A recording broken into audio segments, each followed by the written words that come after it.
So Entrepreneurship Rush Hour, once again we are back here again with Lex, the co-founder of Bounty. Hi everybody. We're going to discuss about the life of an entrepreneur. Basically, there's no life.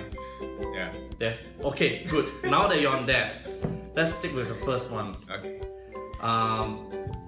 Life of entrepreneur, work-life balance. Do you believe in work-life balance?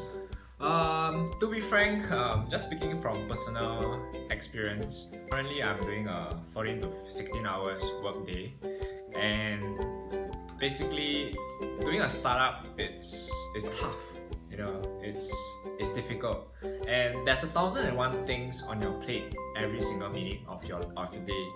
Anyone who's in a startup will understand what I'm talking about, and anyone who's looking to do a startup will experience this in the near future. Of course, I mean, you can do a 6 to 8 hours work day. It's up to you. It's up to your personal preference or your priorities. But if let's say you really want a startup to work, you have to go all in on it.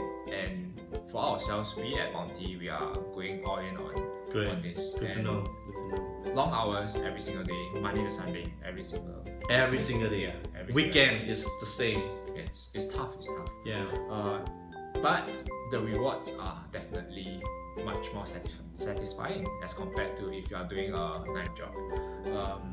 That's what we get as a business owner, as the founder of a startup. I mean, that's what drives us forward. Even though we are tired every single day, just look at his eye rings. Not enough sleep. Yeah, for me, I'm still fine. Yeah, still okay. I read a blog article about Jack Ma. I think a crowd of 5,000 people. They were like students. Right? They want to know about Alibaba's success, Jack Ma's success. And one of the questions from a student thrown to Mr. Jack was, how do you balance, between family, personal life, and work? Okay. So following that question, the next 15 minutes he was trying to describe to the crowd, like it's possible. Okay. And his management team was there also, and they were also trying to like justify, it is possible. It's how you balance the time, how you control the time, 24 hours a day, what do you do? And when the whole event ended at the night, he was really disturbed. Okay, here's the part I'm gonna punch. Okay. He felt that he was not answering to the truth. The truth was that over the years, he has never balanced. His family knows it, his friends know it, the company knows it. Yeah. So why are they trying to play the good guys or the good cops in that university? Trying to downplay it.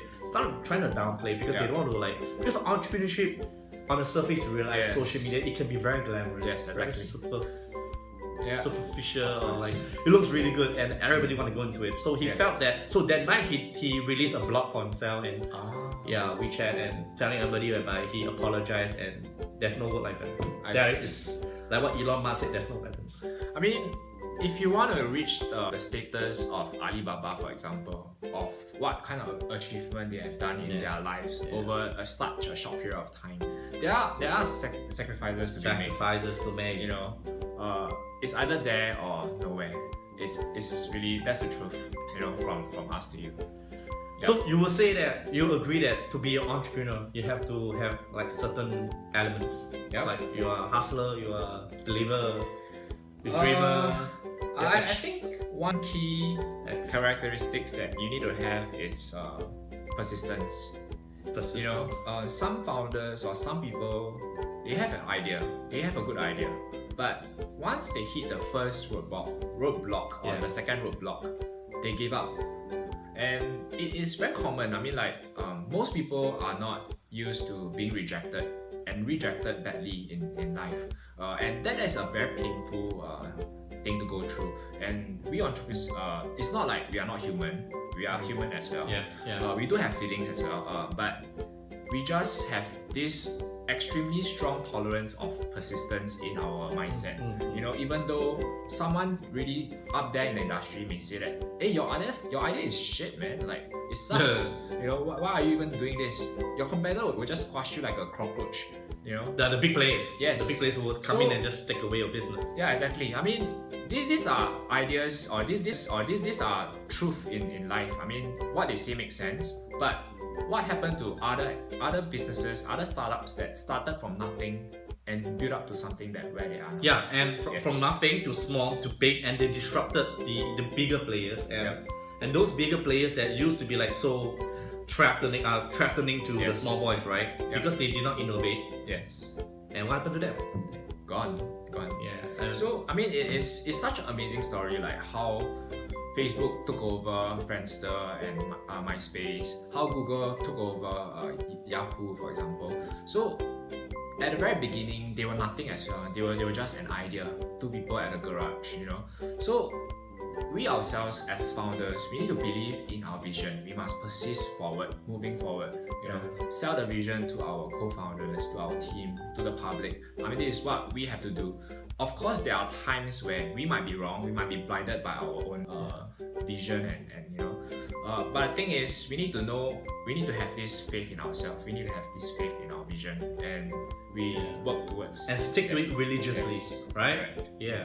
So there are some explanation about characteristic of an entrepreneur. Yeah. Okay, obviously extremists. Would you agree with that? To a certain extent, yes. We are extremists. In terms of work, for example, we just talk about that. Yeah, work. We not work. Anything, We not work. Anything else. We work like crazy. You know, we don't have other areas that we look into, like for example, entertainment or socializing. All this we are not like normal people. We don't have that area of our lives. So we are extremists in most part of what we do.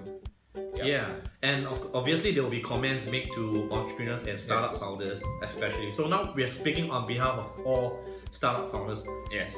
I think, to be fair, we feel your comments like, hey, no life, you got no life. I know. Hey, come out and play, you know, weekends where you're like, damn, it's been half a year, it's been 1 year. I know. And, why don't you hang out with us, we have some fun. And I mean, it's just one day, you know. Just one night. One day. Yeah. And why you keep doing this? All for what? Yes. Where are you going from here? And I always feel like amazed, like they really don't understand what we're trying to build. And sometimes I think it's up to the individual. When you believe in what you're trying to build, yes, that's good enough. Yep, I do agree totally. You don't have to try to convince the world. You just have to convince yourself. And given enough time, when all dust settle and the truth is out, and let's say you can outlast the rest, and there you have it. Yeah, success is the best. Answer. I did not say revenge. I say answer. Yeah. Okay, cool. $1 million idea versus $1 million execution. Wow, that's $1 million question. Yeah. Okay. To be very frank, we have many $1 million ideas, but they were all shelved in the closet. And you need $1 million execution in order to make your $1 idea $1 million business. And what do I say that? I mean, do you have a friend who always comes to you that says, hey, I share with you this interesting concept, this idea I have. Why not we do this, do that? And then what happens 2 years later? They are still doing their same old thing over and over again. Even though that might be a perfect idea, $1 million idea, but without any execution, without any next step forward, it's still an idea. It's still worth nothing. So I strongly believe that $1 million execution is very important. Even though you have a shitty idea, for example, renting your house to a stranger, not knowing if they are murderers. Yeah. That's a $1 or negative $10 idea. Yeah. But now it's a $1 billion company. Okay, so there we have it. It's all about execution. Yes. We all have friends. We all heard it before. Whereby, hey bro, I got this idea. Like, but if you don't do anything about it, and even so, a lot of time the response will be, I did something. I tried. Now, if you do fail and make mistake, make sure you fail fast, move forward. Yes. The kind of common word that you pivot, exactly. Yeah, but you don't give up quick. You know, you can change your business model a little bit, twitch a little bit, but just keep hustling. But don't because an idea don't work. The idea don't work. Actually, there's no idea don't work. It's the leader. Yes. The person that maybe the timing might not be right, but maybe, you know, you can still move on forward from there. You know, exactly. Tweak a little bit. Tweak a little bit. Yeah. Agree. Okay, here comes a sensitive one. You guys ready? Lex, ready? I am. What makes a good co-founder? Wow, that's a very sensitive question to ask. Because right Bountie now, is recruiting now. So. Yeah, right now I have 2 co-founders. Core team. And they are perfect. They are perfect. Okay. So, in my opinion, a co-founder that you should be looking for should be totally opposite of yourself, for example. I mean, that is one good gauge that I have.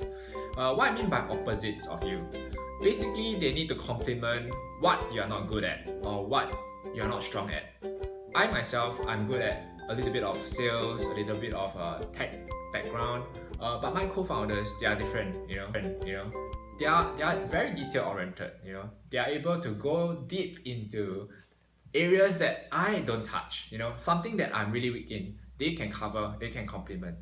If let's say you have a whole team of salespeople, you have no back-end team supporting you, you don't have a actual product team building it up for you, you don't have a CTO, then that might be a problem. Then you are just selling air every day. There's no diversity. And, I mean, probably you can go up to a certain level, certain stage, but eventually there must be a product, you know. If the product is not strong, you don't have a strong product team, then your business is essentially not worth anything as well. You need to have an all-rounded team, something that a team that can excel in all different areas, or rather all important areas of your business. And that's why we want to have opposites of your skill set for co-founders. Okay, different skill set, but what other elements? Like, let's say you're looking for CTO, you're looking for a salesperson, you're looking for an operational guy, you're looking for a marketing guy. But there must be something which is very crucial and critical you're looking at. Maybe it could be the characteristic or personality. Would you like to be more specific here? Same thing as what I mentioned.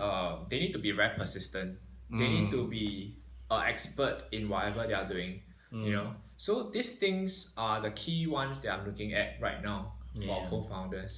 Yes. And you're also looking forward to expand the core team also. Yes, for the core team wise, we are looking for people who can cover engineering, programming, design, sales, there's marketing, PR, community building. Basically, most of the key functionality of a business we are looking to expand. We need a key stakeholder coming in to be able to assist us on all these different areas as well.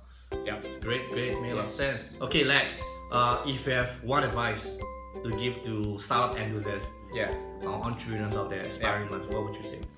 I would say don't give up. Just keep going, keep on going. Build up your skill, and you'll be wanted, and your eventual business will be stronger and stronger. Great. I have one also. You ready? Yeah. If you can take it, you can make it. Wow, inspiring. When I first started as an entrepreneur, the only thing I know was sales. I think, Lex, you were there when you first witnessed me. The first day I jumped onto the bandwagon. Oh, startup fee, everybody's doing it. And I joined at a very bad timing. I'm not so sure how to describe it. It was I think the mid of 2016, whereby the funding, the VC ecosystem in Southeast Asia is already drying up scarce because of 2014, 2015, and early stages of 2016. 99.4%. That was what they say to me from that place whereby Launchpad they call it. 99.4% of startup that went through incubation, accelerator, received seed round, after seed round, but didn't make it. Did not last more than a year and a half, and 2 years. So Jose, which is me, Botak, you came in at a very wrong time. It was horrible.